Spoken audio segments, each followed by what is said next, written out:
Hello, হ্যাঁ দিদি, কি করছিস? ও এই দেখ না, এই রান্না বান্না করলাম। হ্যাঁ হ্যাঁ হ্যাঁ, না না, আরে আমাদের ও তো গেছে তো। হ্যাঁ, অফিস যাবে না আবার, বাবা চাকরানি রেখে গেছে যত সব। হ্যাঁ গেছে মেয়েটা পড়তে, এখন দেখো ম্যা ম্যা ম্যা ম্যা করতে করতে চলে আসবে। বিরক্তি লাগে রে দিদি, বিরক্তি লাগে।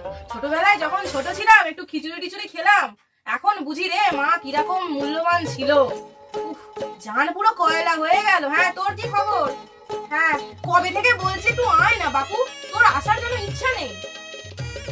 কি হলো?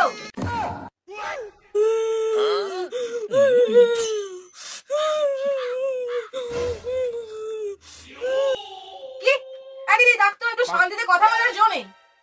কি হয়েছে নাকি তোর?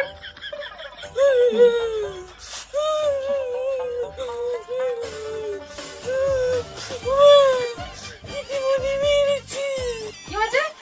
দিদিমণি মেরেছে? ঠিক করেছে, মারবে না তো কি করবে? কালকে বললাম বাবু তাড়াতাড়ি করে খেলাটা ফেলে রাখ, রেখে তাড়াতাড়ি করে অঙ্কগুলো কষে নে, তা তো করবি না। সারাদিন তো খালি টাঙ্গুলি খেলে বেড়া ছেলেদের মতো, লজ্জা করে না তোর একটুখানি?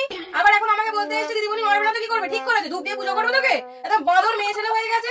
কোথায় একটুখানি আমার সাথে সাথে কাজ করবে তা না, একটু পড়াশোনা করবে তা না, খালি খালি খালি এই ওই এই ওই করে যাবে খালি। আমি করে করেছিলাম, কিন্তু দিদিমণি কথা শুনলো না, আমি মেরেছি। ঠিক করে দিদিমণি, তোকে আরো 2-4 দেওয়া দরকার। ঠিক আছে, আমি তোকে 2-4 দিয়ে দেবো। বাঁধের শয়তান মেয়ে।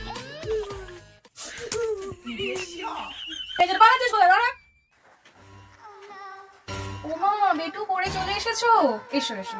ইমা তোমার মুখটা ছোট কেন বেটু? মামা টিচার না আমাকে বকেছে। কেন? তুমি তোমার কালকে হোমওয়ার্ক কমপ্লিট করোনি? ও তো তুমি জানো, বলো মাম্মা, আমার কালকে হেডেক হচ্ছিল, আমি টিচারকে বল। হেডেকের জন্য পারোনি? আচ্ছা আচ্ছা, ও তুমি টায়ার্ড হয়ে গিয়েছিলে? ও হুম হুম, তো তুমি জানো, বলো মাম্মা, আমার কালকে হেডেক হচ্ছিল, আমি টিচারকে বললাম কখন ধরে, টিচার আমার কথা শুনলো না। ও হুম হুম হুম। আর বলো, স্কুলেতে কত কত হোমওয়ার্ক দিচ্ছে, আর এখানে টিচারের হোমওয়ার্কটা করতে পারিনি বলে টিচার আমাকে বকেছে মাম্মা। ও এটা কি ঠিক হলো বলো?